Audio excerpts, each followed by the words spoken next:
It's frustrating. 3 words. That's all Stephanie White gave us. 3 words that should terrify every basketball fan in America. Because when a head coach says she's frustrated about her superstar's recovery, when she refuses to give a timeline, when she admits they ran out of time, she's not talking about a simple ankle sprain. She's talking about something much worse. Caitlin Clark, the woman who saved the WNBA, may never be the same player again. And the evidence? It's been hiding in plain sight this entire time, but nobody wanted to see it, until now. Let me take you back to April 2025. Caitlin Clark goes down. Lower leg injury, the Fever's medical staff rushes out. She limps off. The crowd goes silent. 2 days later, minor injury. Day to day, she'll be fine. Wrong. May rolls around. She's back on the court, but something's off. She's favoring that leg. Her explosiveness, gone. But the Fever keep playing her. 35 minutes, 37 minutes, 40 minutes a game. June. She misses the All-Star game. This is Caitlin Clark, the most popular player in women's basketball. And she can't play in an exhibition game? The Fever organization goes dark. No updates, no press conferences, 7 days of silence. What were they hiding? Then September hits like a freight train. We're shutting her down for the season. No playoffs, no international play, complete shutdown. Wait, but here's the part that'll make your blood run cold. Stephanie White's voice cracks when she talks about it. She says they ran out of time, and the injury is the worst she's personally dealt with. The worst she's dealt with. White coached in the WNBA for years. She's seen torn ACLs, broken bones, career-ending injuries. So what the hell happened to Caitlin Clark? October 2025. Right now. Caitlin Clark, months after the season ended, still cannot do full contact 5-on-5 drills. Let that sink in. We're not talking about a game. We're talking about practice. And she can't even do that. Now here's where it gets sinister. I started digging, and I found something the mainstream media buried. A bone bruise. In that same ankle, dating back to May. Bone bruises take 4 to 6 months to heal. But Clark was playing 35+ minutes a night every single game. You know what happens when you play on a bone bruise? The bone starts to fracture. Microfractures that don't show up on x-rays. Stress fractures that compound over time. And here's the smoking gun.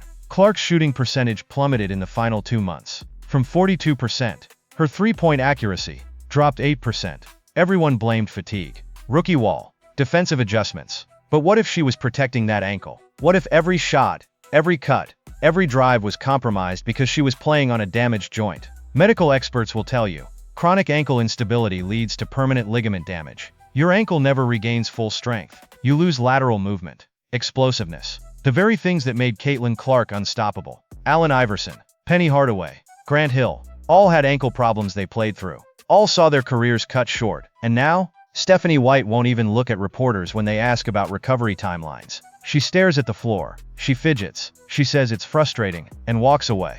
That's not a coach discussing an injury. That's a coach who knows something we don't. Let's talk about money. Caitlin Clark is worth $50 million to the Indiana Fever. Ticket sales tripled. Merchandise flew off shelves. National TV deals were signed because of her. So ask yourself this question. How much pressure was there to keep her playing? Think about it. Every time Clark sat out, the Fever lost revenue, sponsorships, national attention. The WNBA's golden goose was at risk. Now, I'm not saying anyone intentionally hurt Caitlin Clark, but what if the system, the machine, created an environment where saying no wasn't an option? White said they ran out of time. But what does that mean? Did they run out of time to heal her properly? Or did they run out of time to hide how bad it really was? Because here's the timeline that nobody is connecting. April. Minor injury. May. Plays through bone bruise. Not disclosed publicly. June. Misses All-Star game. August. Limping visibly in games. September. Complete shutdown. That's not medical care. That's damage control. And the Fever's medical staff, they've been under investigation this year for other player injuries. This isn't their first controversy. What if Caitlin Clark is the victim of an organization that valued profit over player safety? What if Stephanie White's frustration isn't about the injury, it's about what they did to their franchise player? Here's what keeps me up at night. Caitlin Clark's game is built on explosiveness. Quick first step. Deep threes off the dribble. Fearless drives through traffic. All of that requires ankle stability, full range of motion, zero hesitation. But if that ankle is permanently compromised, she becomes a completely different player. Look at Derrick Rose, MVP at 22. Then knee injuries. He came back, but he was never the same. The explosiveness, gone. The fearlessness, replaced with hesitation. Isaiah Thomas played through a hip injury in the playoffs. Career over at 28. And now Caitlin Clark, at just 23 years old, is dealing with an ankle injury so severe that her own coach won't give a recovery timeline. White was asked directly, will Caitlin be 100% for next season? Her answer, we're taking it day by day. That's not confidence, that's fear. Because what if the answer is no? What if the next time we see Caitlin Clark, she's slower, more cautious? What if that lightning-quick release has a split-second hesitation because her ankle can't support the movement? The WNBA's biggest star, the player who brought millions of new fans to women's basketball, potentially damaged beyond repair. And the worst part, we saw it happening. Every game she limped through, every wince, every time she grabbed that ankle. We saw it. The Fever saw it. Stephanie White saw it. And nobody stopped it until it was too late. So here's where we are. Caitlin Clark still can't practice normally. Stephanie White is frustrated and won't commit to a return date. The Fever organization has gone silent on the severity.